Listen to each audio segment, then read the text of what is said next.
Hello, everyone. We are glad to welcome here with us Michel Kichka, who wrote and illustrated the book. So we will start by saying that this semester, Romina and I took a course that deals with graphic novels of all kind of aspects relating to the Holocaust. And we were much interested specific in your book. This is why we chose to do our final project about.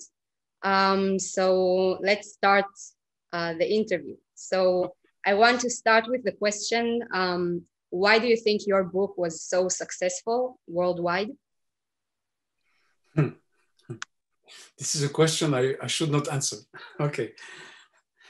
Listen, what means exactly so successful? I don't know exactly what means so successful, but let's say that I think because the story that I told it in a period of time in history where there were, let's say, some distance from the real facts, because I talk somehow on the background about the Holocaust of my father.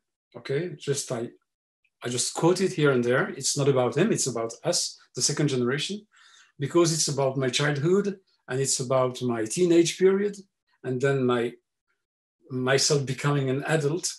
And during those years, a lot of material has been written as research, historical, and also fiction on the Jewish Holocaust, on the Shoah.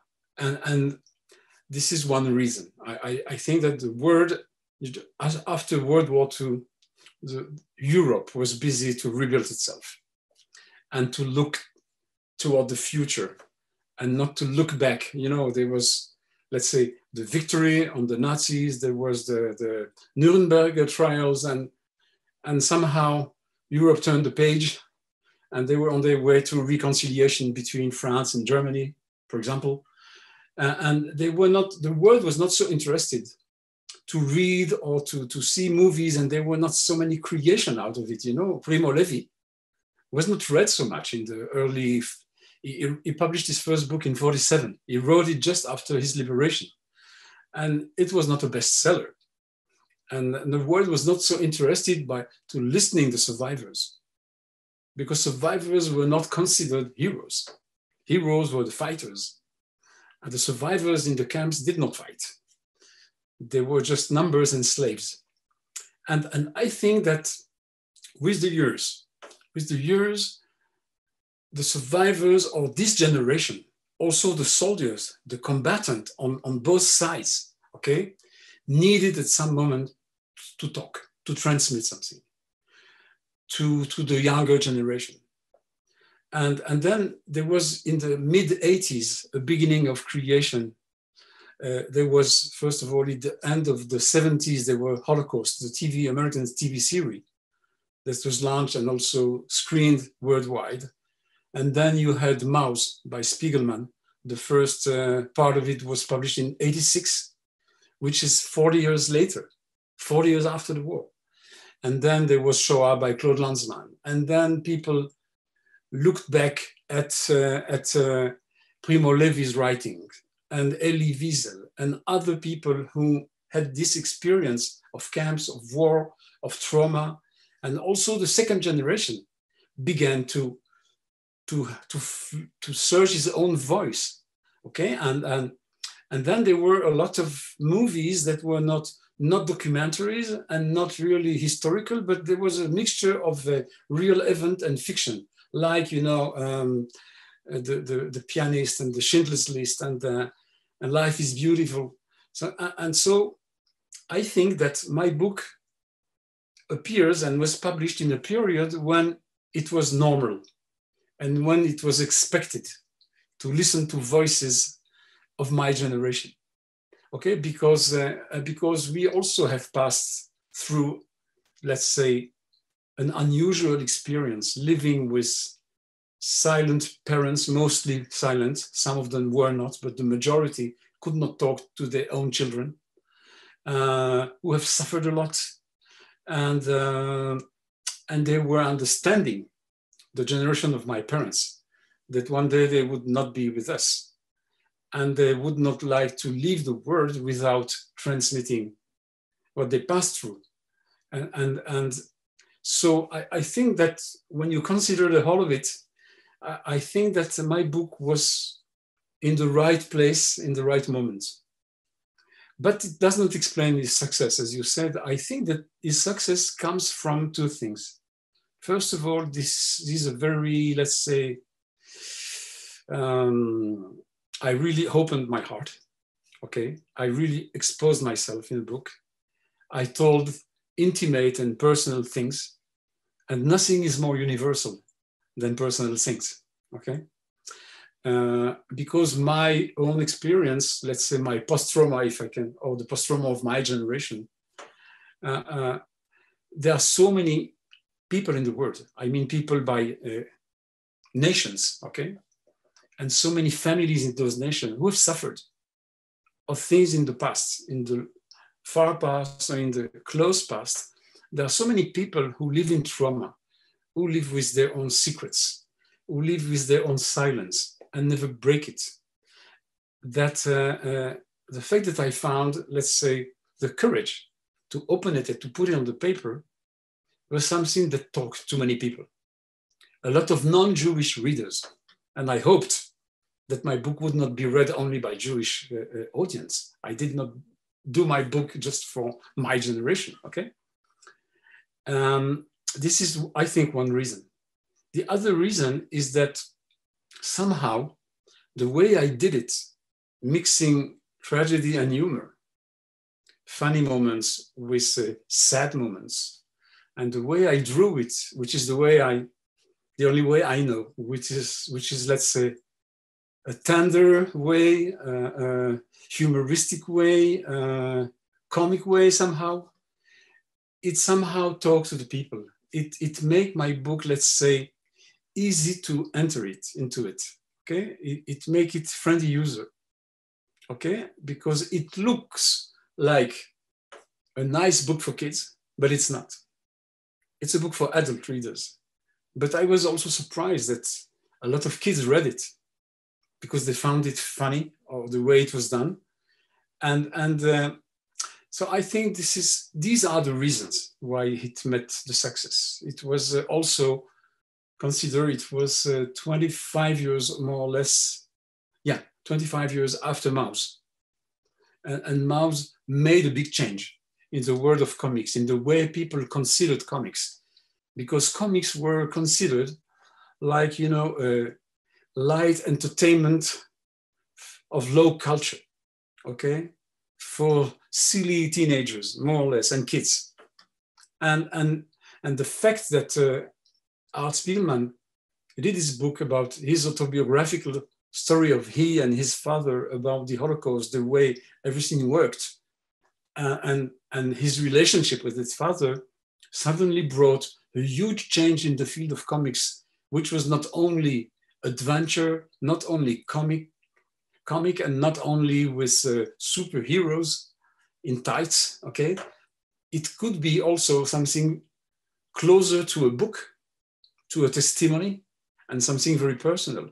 So I think that somehow he has opened the field of the possibility of using comics as another way of writing things, writing and drawing things that can be very personal and that are targeted to an adult audience and not for kids. So there are a lot of reasons, okay? And this is probably the mixture of all of those reasons that made my book, gave it, let's say, the best condition to be launched in time, okay? Thank you very much. I think this leads us also perfectly to the next question, because you said you opened your heart and we really could feel it while reading your book. So we were wondering, how much have you planned before you started to write your book? Have you planned anything, or did you just start writing and draw? Okay. I planned it for years. I wanted to do it. I had it in the back of my mind. I wanted to one day to tell my story and to make a comics, a graphic novel out of it. But in the first years, I hesitated to do it because in the writings that I wrote to myself, let's say the raw material that was the basis of the book that I wrote in personal diaries that nobody read, just me, even not my wife. Okay, I understood that my book would tell a truth, an untold truth in a family, and I was somehow hesitating to do it because I did not want to hurt my father. Because the subtitle of the book, okay, is things I did not tell my father, and actually, that was a way, or my way, to talk to him through a book. And I knew there were things that would disturb him, that would shock him, or hurt him. And so I was not ready to do it. I wanted somehow to protect my father, okay? Protect with breaks. Actually, I protected myself. Okay? I was not ready to expose myself in such a way. And in this process of, it was more or less 10 years, okay? I got to a point maturing, okay? I got in age, okay? When I did my book, I was 55. I was not a young artist, okay? I was an adult, a grown-up artist, but I never wrote about myself anything. I worked for book publishers and for advertising and for newspapers and for cartoon, but I never told my personal and own story, and I almost never drew myself, okay? And I got to a point that I felt I needed to clean myself, to heal the wounds of the past and to tell the story. And I had, let's say, the feeling or the intuition that this process will be at the end positive. Positive to me, positive to my family. I mean, the family that I did with my wife, okay? Positive to the family that I grew up in, and positive for the readers, because I think that there was a lot of literature and creation and books and theater and movies on the first generation, but not so many on my generation. And I understood that I need to define, what does it mean having grown with survivors of the Holocaust? What does it mean exactly? What made me so different from other kids or from other teenagers, or even today from other adults?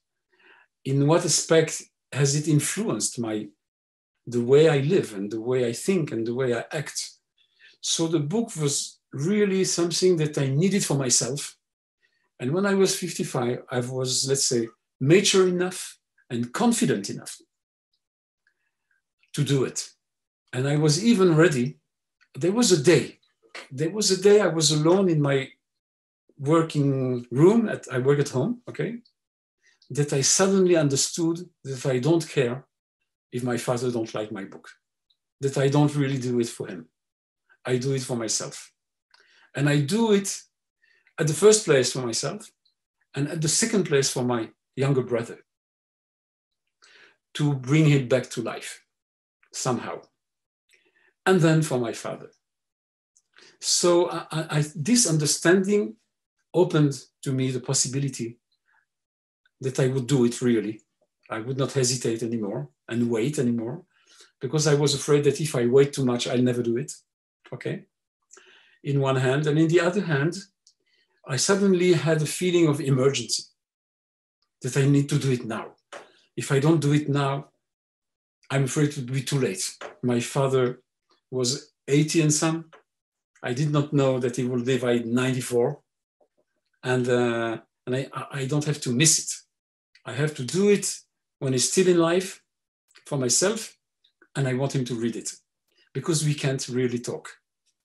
It's difficult to talk to him, okay? He never listens. And he forgets. But when he reads, it's different.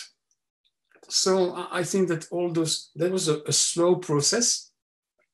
And I also had my wife in the background all the time. And she knew I have this project in mind. She knew I was beginning to tell around that I'm about to do a book, but I wasn't doing it. I had notes, I had my diaries, but I haven't drawn a single frame. It was not a book. That was really just raw material. And she said, you have to decide, or you stop telling that you do your book, or you do your book. But you have to decide. And if you want my own opinion, you don't have the guts. You will not do it. And that was the starting point of my book. Okay? Because she wanted me to look at myself as a wonderful speaker who speaks and speaks and I don't do anything out of it. And I did it also to prove to her, to myself, that I was able to open the whole thing and to make a creation out of it.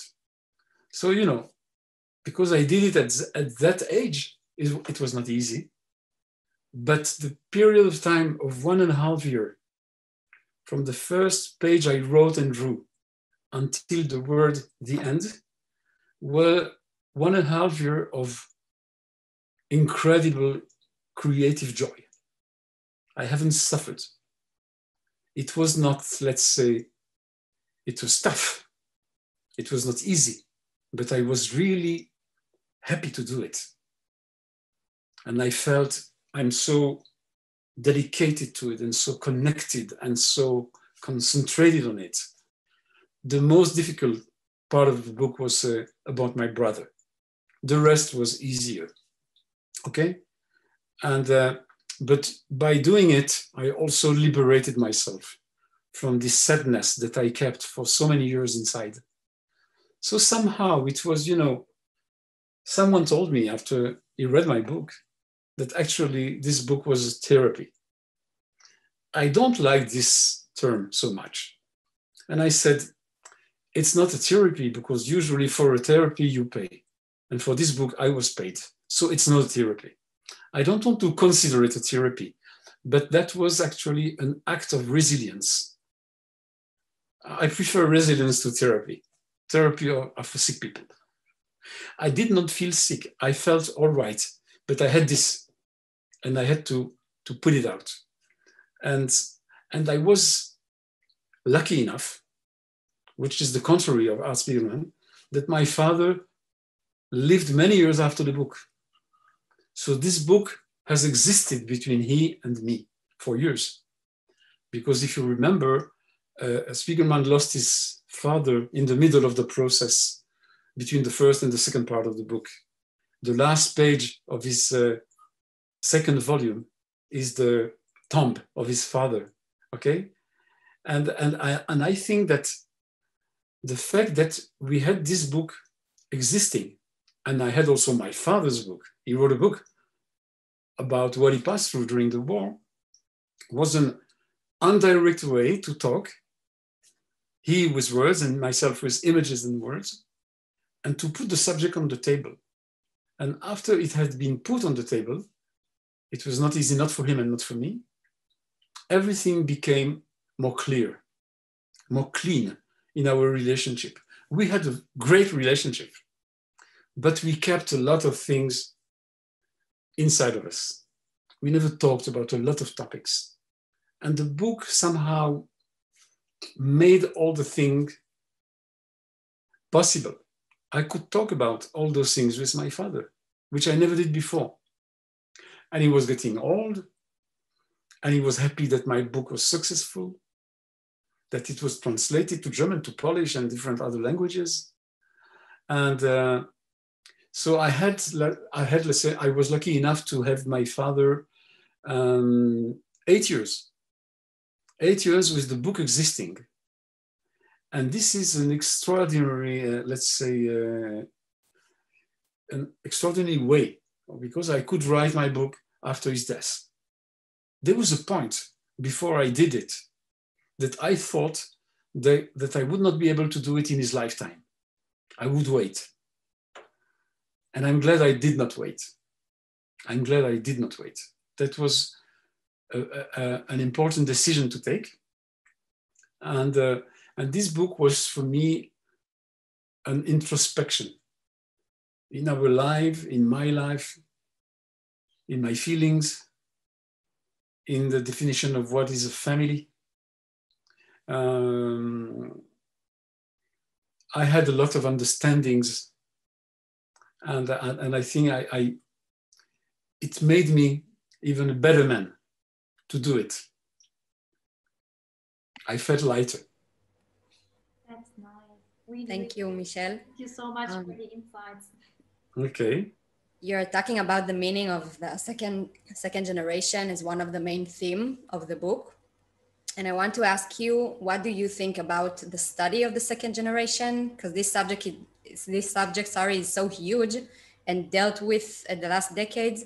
And as a person who lives it, who is the second generation to the Holocaust and is artistic about it, do you think there are like blind spots that researchers or other people in general, even your readers, don't take into consideration?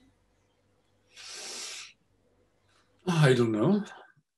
I don't know what to answer to this, to the last part of your question. But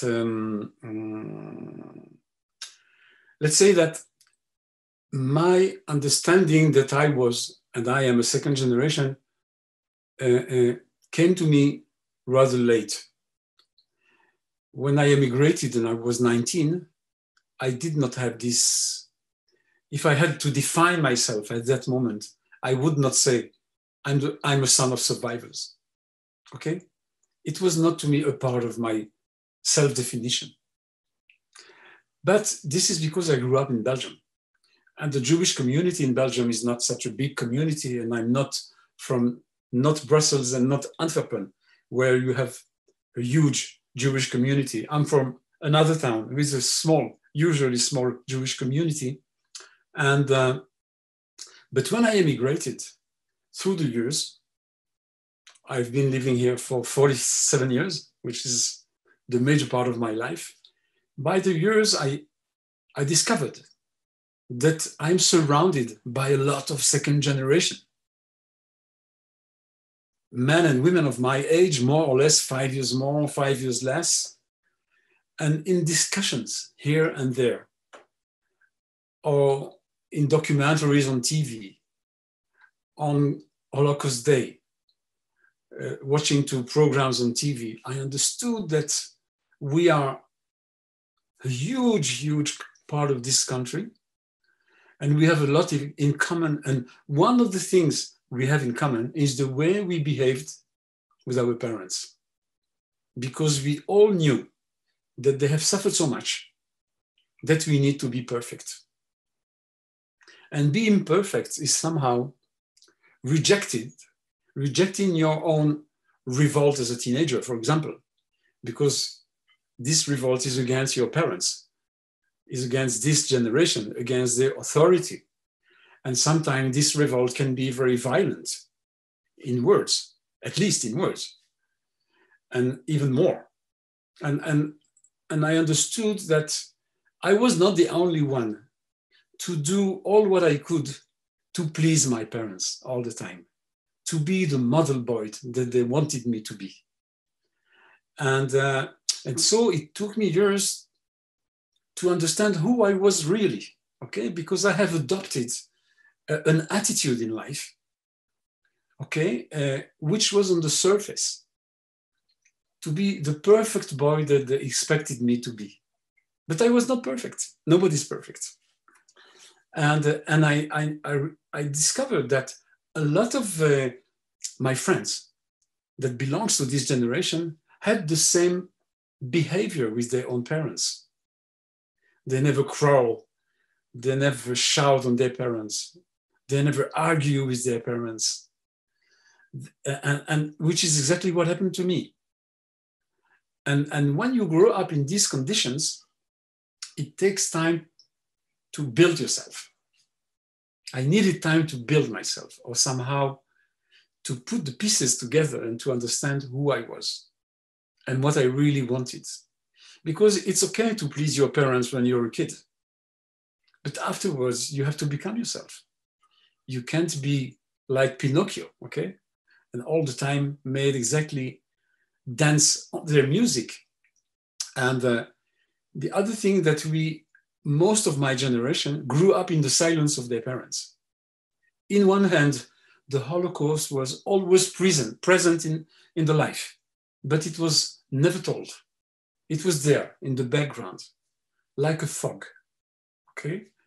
And there was their numbers, there was the story that they never told, there was the fact that as a kid, I was afraid to ask. I had the feeling that it's so delicate, it's so difficult that if I ask any question about my grandparents, my father would fall down in pieces or would cry in front of me. And I simply avoid this subject. And I tried to build to myself a sort of history of my family. And in the other hand, my mother, who was with her family refugee in Switzerland during the war, they were lucky enough to be admitted in Switzerland and to go back to Belgium after the war. Nobody was killed, okay? Nobody died in the war, in the Holocaust. She also never told her story because she thought that her story is such a light Holocaust story that she had not the right to tell it because my father does not tell his story. So that was a sort of strange situation, okay? And this is the atmosphere in which I grew up. But having said that, I was a very happy boy. I was full of energy. I was kidding all the time. I was good. I had good grades at school. I was good in soccer. I was good in drawing. Everybody loved me. I felt happy. It's just when I grew up, when I became myself a father, and when the relation between our three boys and me began to develop, that I understood that I had not a normal childhood, that the way I grew up is not so as simple as my kids, that something strange happened in the past. And I think that with the years and getting more adult, reading some books and talking to people, I began to understand better what happened to my generation, what happened to our relationship with the parents. And also I had the suicide of my brother. And the suicide of my brother was somehow the starting point of a huge question mark, which is why? Why did it happen to us in our family? If everything was so perfect, if we were such a model family, why did he do that? And what does it do to my father? And why has he chosen to talk about his tragedy on the funeral of my brother? All those things were to me a sort of terrible challenge. I was somehow lost. And I was also, I felt a part of myself died with my brother. We were very close. I was more aged than him by 3 years. I was his protector. He was weaker. He was not so funny and happy than me. But the way he decided to go was a terrible shock that in one hand has provoked the speaking of my father. He became, just after that, a speaker and a witness of the Holocaust and was invited to schools, and he traveled to Auschwitz 44 times. And he wrote a book and he became famous and so on. But to me, I had not the same process. I was terribly, first of all, angry on my father for the first time. I had the feeling that my parents had some responsibility on what happened. And I was angry on them, but I could not say this to them because second generation never heard their parents. So I kept all of it inside, in my belly. And so, this is an addition of things that I'm telling you that are very personal, that at one moment got to a point I needed to liberate myself. And I felt I'm ready to do it. And then I isolated myself in Belgium for 10 days.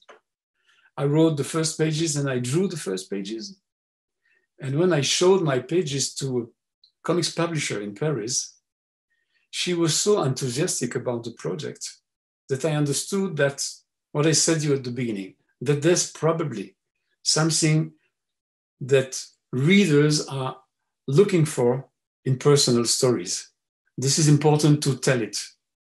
And to tell the whole truth, to tell the truth, which is not simple. Okay? And so I had also, in one hand, the process I passed through. I had my wife and I had my editor in Paris, because on the process of doing the book, she was the only person to read my sketches and to react and to give her feedbacks and to coach me and encourage me. She wanted me to get to the end. And she loved what I did, and she helped me simply going through this process successfully. That was my first book ever. I never did books before, not mine. I illustrated book of others. You know, this is a huge change.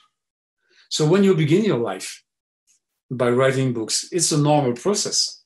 But when at some age, 55, you decide to do it for the first time, it's sort of like a volcano, you know, it's not simple. But I had a wonderful feeling that I do something necessary and something important, and not only to me. And my editor was absolutely the only person to reflect on it and to guide me when I needed to be guided. Because you cannot tell everything in a book. But you cannot also, in such a book, keep things, important things, keep them out of the book. So I needed to find the words and the way to tell and to draw, to put the reader as, let's say, as a partner on the road, okay? And to take it inside of my life, to take him inside of my life, and to share openly the things. And I had some reactions that absolutely, I was totally astonished. Some people wrote me, I have a blog, and now I also have and I had a Facebook page, a business Facebook page. So people who wanted to tell me something could write to me, even if they don't have my mail, personal mail. And I have some messages that I kept of people who wrote, thank you for telling my story. As if my story was yours, was theirs, absolutely. So the feeling that I had at the beginning, that if by telling my story, I can tell the story of my generation and not only Michel Kichka's story, that would be important. And this is actually what happened. This is probably a part of the answer to the success of the book. It allowed people to identify, even if they are not Jewish. You know, I give a lot of lectures on my book in the School of Holocaust Studies in Yad Vashem in Jerusalem. I do it since the book has been published in 2012, which is 9 years. And one day I had a group of Belgian teachers. And I got people from Western Europe, mostly. Poland, Germany, Holland, Belgium, France, and Luxembourg. I do my lecture in English or in French. And a guy in the class, a huge man, was watching to me very strong during all my presentation, which is 1.5 hours. And at the end, he came to me and he said, you know, your story is my story. I'm not Jewish. My father was a resistant. He never told what he passed through during the war, and my younger brother suicided, like yours. So I feel I'm like your brother. So, you know, these things move me very deeply. It reinforced me in the decision that I've taken to put the things on paper the way I did it. It could be a different book, you know, it could be a bad book. I was well guided also by my editor. And that was a very interesting process of writing for the first time. And I wanted my drawings to be the best I could, you know. To me, that was like a milestone in my life. I can really talk about my career before and after the book. It has changed things for me, the book. It made me being a writer, not only an illustrator, which is totally different in the eyes of society and in my own eyes. May I ask a question before we go on to that, what you said about the second generation?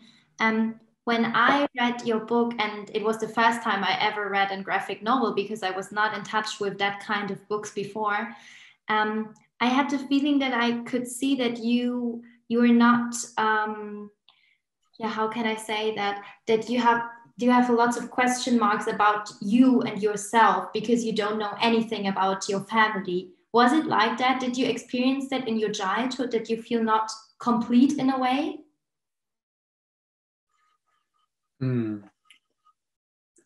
I did my book when I felt complete.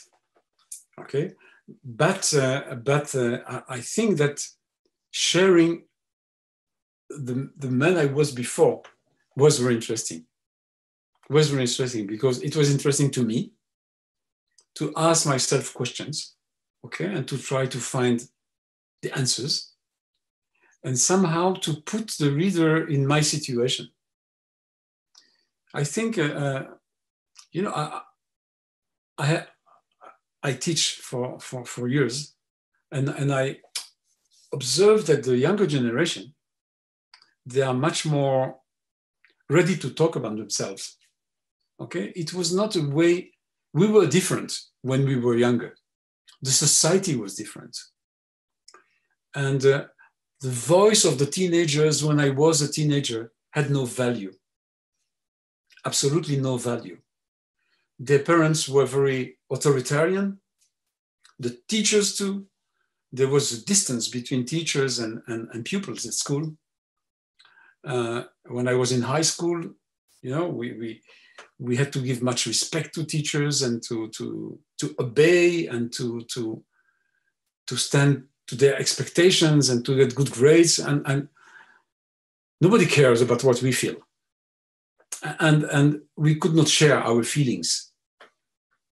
And the today generation is different. The way they live with their own parents, the relations inside the families, and also the relation at school with the teachers are totally different. And so it took me years simply to let's say, to take off the overweight of the education that I had, which is a Western, European Western education, okay? Being a model boy, okay? Be exactly how the society, family and society expect you to be. And so I think it's a part answer to your question, I guess. Thank you so much. It's not easy. It's not easy if you haven't lived this period to understand how different it was. Yeah, I absolutely think so, because we are, as you said, in our age, we're really open-minded. We tell who we are, what we want to do in life. I think it's, as I read your book and I see how all the structure maybe was, I see that it is really, really different compared to our society today. So you're absolutely right. it's hard for us to understand it in a way, but we try. You know, I lived in a narrow world. I almost did not travel. I was not watching TV. My parents had no TV. I did not know what was going in the world. Okay, we were somehow, in my book, in one of the pages, when I talk about our family life, I drew ourselves like in an isolated island. We lived separated from the world somehow. Like, you know, like in a sort of bubble. I also drew a sort of bubble in which my house is and we live in it, okay?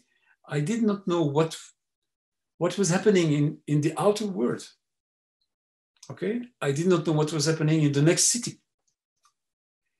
My father was not reading the press. I had no TV. I was not listening to the radio. This was a small word, really narrow and small word. But how was it during that time? Because now you have maybe a different perspective. But how was it when you were younger? Did you miss anything, or was it just like it was as it was? So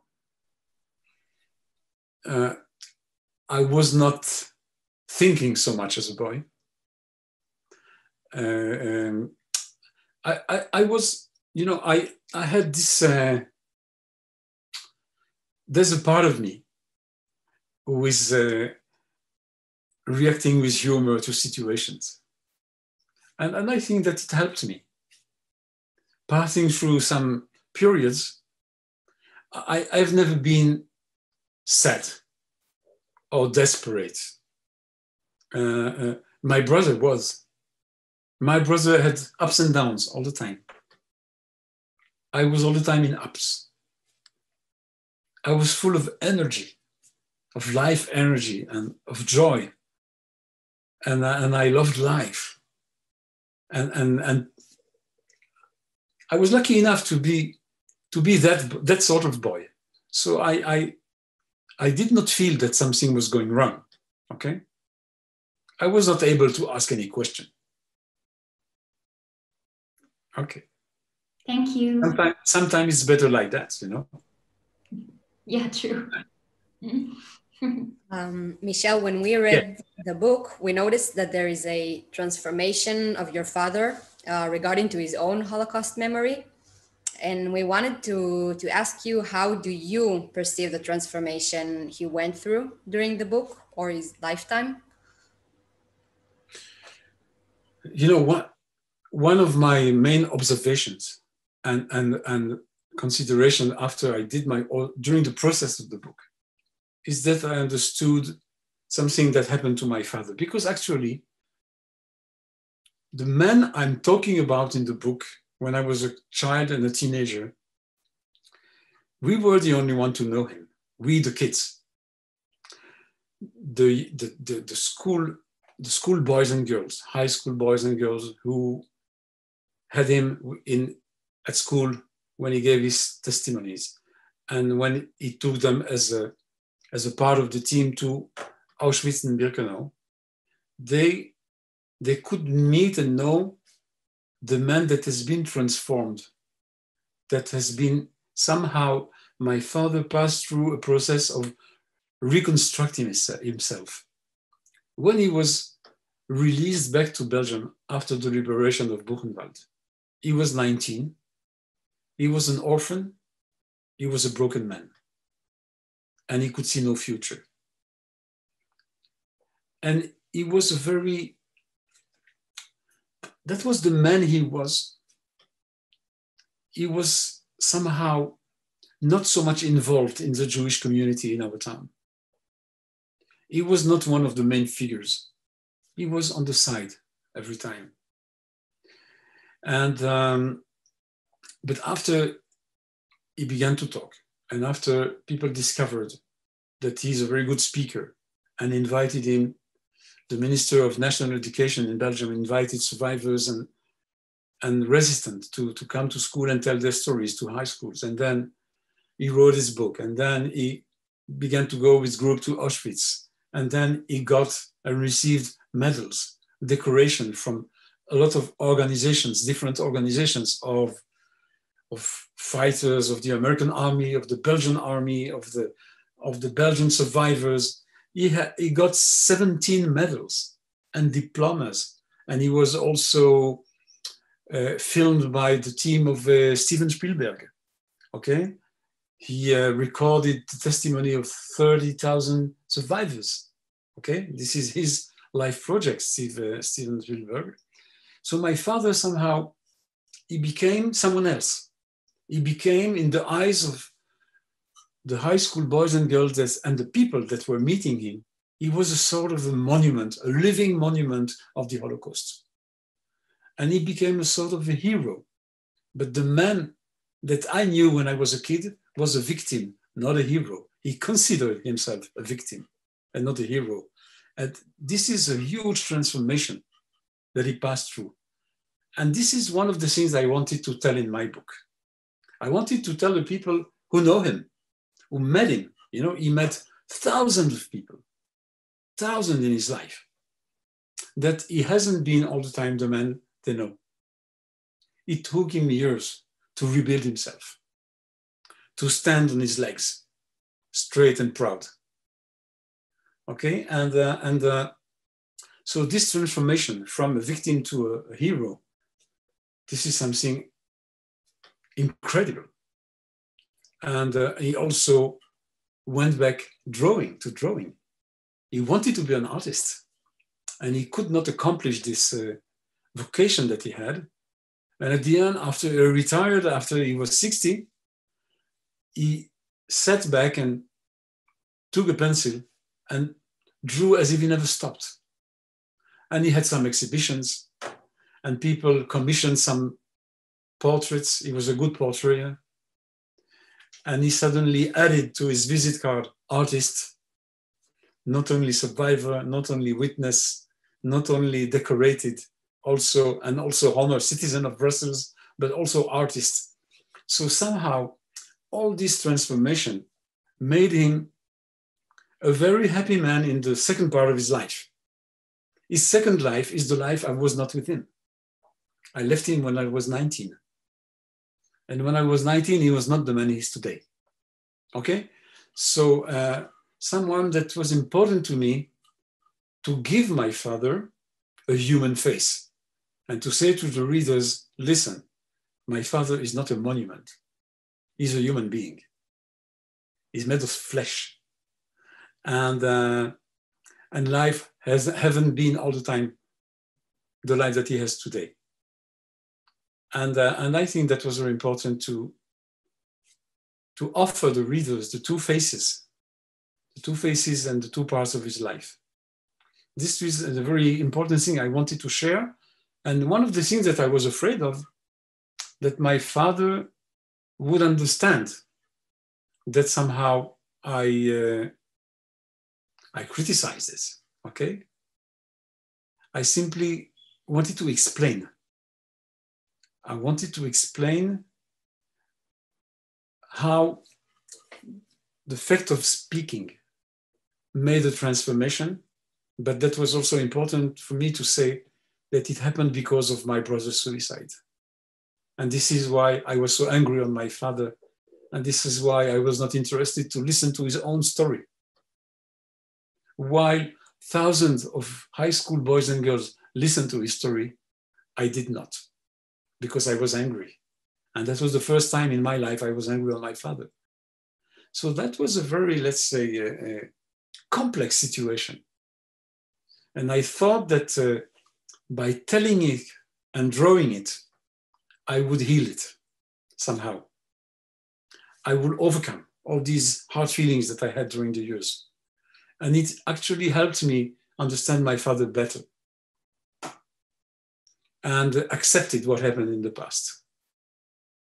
Accepted the way that he suddenly began to talk on the day of the funeral, on the day I was not expecting to listen to his story. Okay, this is the heart of my book. This is why the episode on Charlie, my brother, is in the middle of the book, because it's the connection between the two parts of before I left home and after I left home, somehow. Coming back to the point when he had the transformation, did it, after when he started talking, was it then like it went really fast with all the high school and the visitors and whatever, or was it a slow process from one to another, because he started talking and then it went really, really fast, or was it really slow until he became a kind of hero? Listen, first of all, I was not with him. Okay, he was in Brussels, I was in Jerusalem. So I was not there to witness exactly the process, but it came rather quickly. It came rather quickly because schools were interested to have those speakers. And my father, after the first time he spoke, he simply could not stop. He simply could not stop. He felt that people are listening to him, people are very touched by his story, and he simply needed it. He needed to do it. You know, he had a notebook that he showed me once, in which he noted all the times that he gave his testimonies in schools. He did it 550 times in 25 years. It's a lot. It's a lot. And every school that was inviting him, he was saying, yes, I come. And he was going by train and by any means, or sometimes people were taking him and bringing him back home. But it became a full-time job. It became a full-time job, and he had in front of him the classes, sometimes 50, sometimes 300 boys and girls. And he could feel the reactions. And sometimes it was not limited in time. He could talk for 2 or 3 hours. And people, by respect, by politeness, were listening to him until the end. Okay? And then somehow it became a sort of addiction. When he got 90 and he felt he became weak and he would not be able to go on giving testimonies in the same rhythm, I was somehow afraid that it would that would be the beginning of his way down, because somehow it has taken him off. Okay, but it was okay. He had the feeling that he did a good job. He did what he had to do. He did his duty. Actually, his duty, memory duty. And he deserved to rest a little. That was okay. It happened very naturally.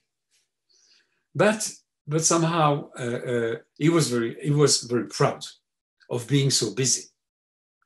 Sometimes when I was traveling to Belgium and meeting him, he was telling me, I think I'm busier than you. And I was saying yes, just to please him. It was funny that he thought that he was busier than me. But, you know, also this is important to quote that when he began to talk, and it became a sort of habit, a thing he could not stop. To us, his kids, I had my older sister, my younger sister Irene, and myself. That was not easy, to have our father talking day and night of the Holocaust. That was almost the only subject. These were the only things he was watching on TV. He was going to Arte or to History Channel just to see movies and documentaries on the Holocaust, or on Hitler's biography, or things that are connected to the Second World War. And these were the books he had in his own library at home. He gave all his books. He was a very good book reader of classic literature. He gave everything. He just kept Holocaust books. Okay, so somehow that's good that he talked and he constructed himself. But to us, his silence was heavy burden on our shoulders, but also his non-stop speaking was a heavy burden on our shoulders. There was no possibility to talk about anything else. but I took it as a joke, okay? I preferred to look at it with a smile, to look at it with a smile, a critical smile. I understood I would never change my father, okay? Thank you very much. We have one more quite personal question. So if you feel uncomfortable, please let us know. Okay. We are so sorry for your father's death last year. Yeah. Do you feel, you mentioned the name of the book, The Things I Did Not Tell My Father. So do you feel that this is like the book is the closure you had with him, or are there things you regret not telling him even in the book? No, absolutely not. Absolutely not. I think that I told all, as I said, the necessary things. This is a thing that my editor helped me to select, because actually I wrote more than what is in the book. And her experience in book editing was that if you can say things with less pages, okay, less words, it's better. I don't have to add pages to make my book more important. And I need to keep, let's say, straight to the necessary things to say. I can't tell everything. Not everything is interesting also to the reader. Okay, a life story can be 2,000 pages, okay? I had 100 pages. And I succeeded to put the most important thing inside of it. And also, one of the things that I learned, if the experience that I got richer in experience after the book, is that actually I lost what I wanted to say. Just a second. Let me go back on my feet. Yes. What the role of my editor, that she was actually the go-between me and the potential readers. And she could put herself at the place of the reader. And when she was reading my pages, my sketches, she put herself as an editor, but also as a potential reader. And she felt where I said too much and where I did not say enough. And then she was sending me notes and she said, could you develop here? It's an important point, but I would like you to develop. Take one page and develop it. Or sometimes she said to me, this you have said 17 pages back. Don't say it twice and choose. Do you want to say it on page 17 or in this page? What is better? So she all the time, she never said me what to do and how to do. She all the time made me rethink of what I want to say and how I want to say it. And so that was a very interesting process, like teaching myself what is writing and having her in front of me. My wife, Olivia, has chosen not to interfere during the process. She understood it's a very personal project. I need to be alone with my story, with my sketches, with my family photos. She did not want to disturb. She made all her possible to liberate me from all the things I usually do in life, like going for to the supermarket and cooking at home. She said, I do everything, just do your book and finish it, okay? And she told me, I just have one question, one ask. Don't draw me. Don't put me in your book, please. And I said, okay. And then the first part of the book is about my childhood and my teenager. She's not there. But when I got to the part when I'm in Israel and we are married, I said, Now I have to take a decision. Do I draw her or not? Can I tell about myself as an adult without telling about her, about us as a couple and with the kids as a family? And I say, I take the risk. She did not see. And I asked her during the process, I have now 20 pages that I just finished. Would you like to read the pages? And Olivia said, I want to read the book when it's published. I don't want to read a page here and a page there and 10 pages there. I want to have the experience of an average reader. I said, okay. So when the book was published and I received my copies by the post, I opened the box. I had 20 copies. That was a very huge emotional moment. I took out the first book, I dedicated to her, and I gave her. On the same evening, I was still in front of my computer and she was already in bed reading my book. Then I entered the room and I saw she's in bed reading my book. And I stepped back. I decided not to make her feel that I know that she reads it. I did not want to disturb her in the reading process. And I said, okay, usually take 1 hour and some to read the whole book. I said, I would wait half an hour more. And then I would go back to the room normally and wait for some reaction. And half an hour later, I entered the room and she was asleep with the book on her breast. And then I entered the bed, she opened an eye and she said to me, very good. That was the best critique I ever had in life. Because she prefers not to expose herself. She's not like me. I've always been a boy who wanted to be remarked, okay, everywhere. As a funny boy and as an artist, as a sportsman, she's totally different.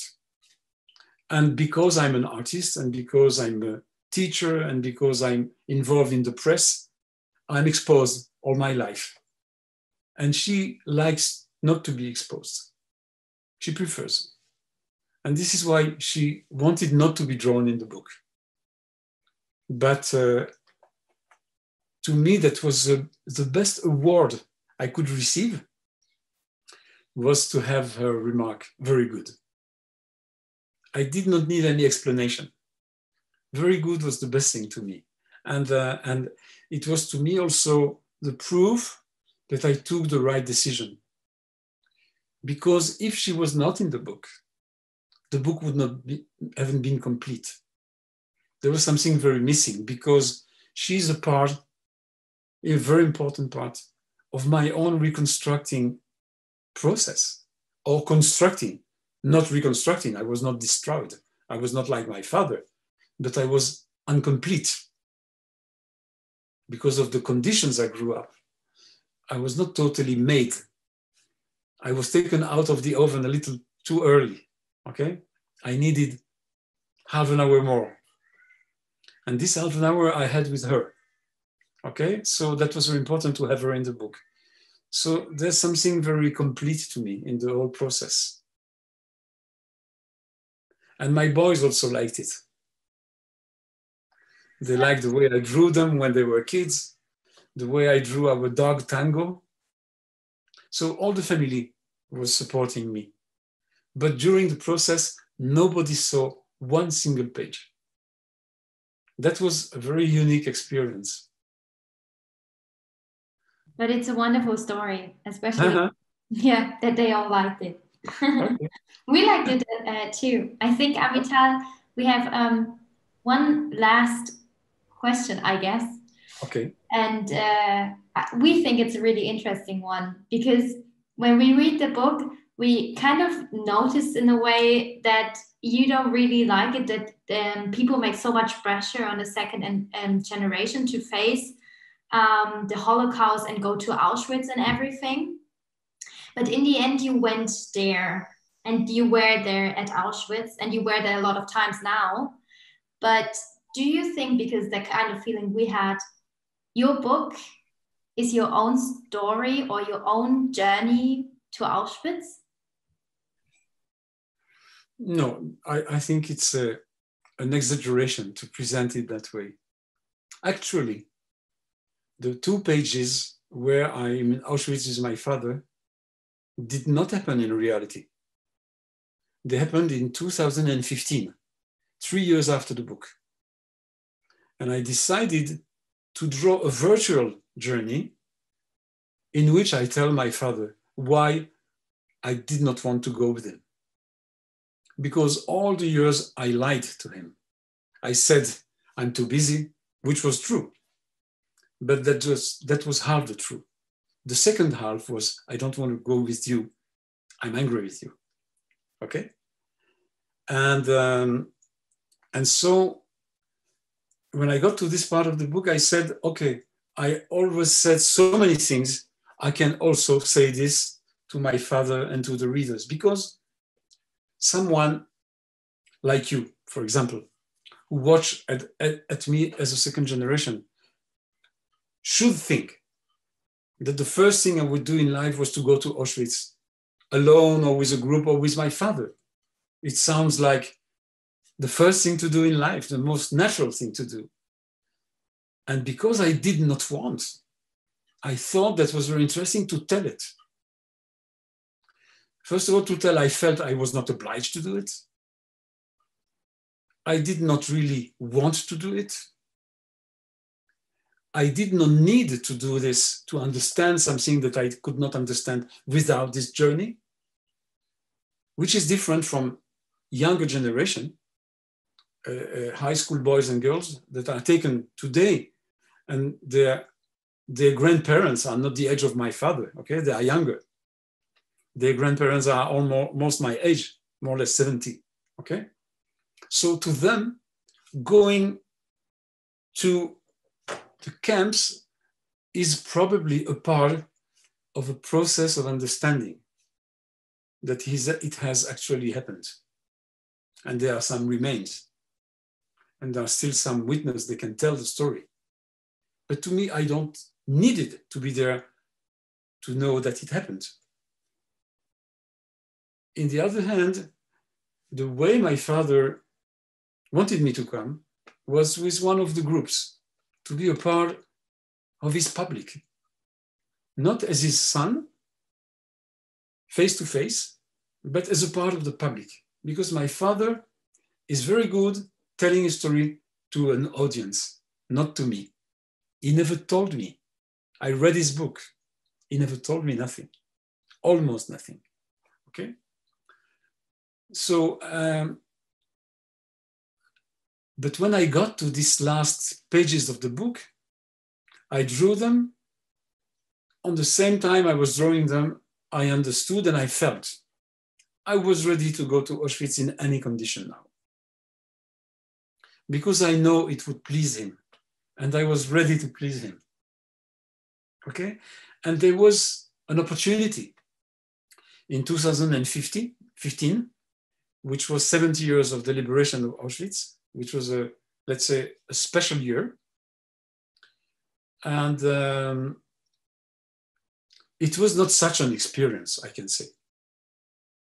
It was not, my experience is the writing of the book, is the whole process of the writing of diaries during the years, the hesitation of doing the book, and then the big jump, doing it, and the process of the 1.5 years, and then the publication of it, and then the interviews and the reviews and the critics. That was something, this was very meaningful to me. Going to Auschwitz, I did it to please him, to be with him, and actually, that was his last journey to Auschwitz. After that, he was 90, and he was too weak to go on doing it. He said after when he came back to Belgium and I came back to Israel with Jonathan and Eli, because our elder boy was in the ceremony on January 27, in 2015,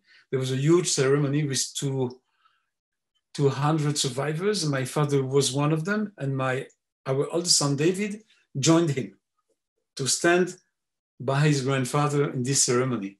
So I took the 2 other boys, and we were 2 days with my father. And to him, that was very meaningful. He was very proud that he could make a V, that Michel was with me in Auschwitz. But to me, the most, let's say, meaningful thing was the decision to make the book and the making of it. This was my journey.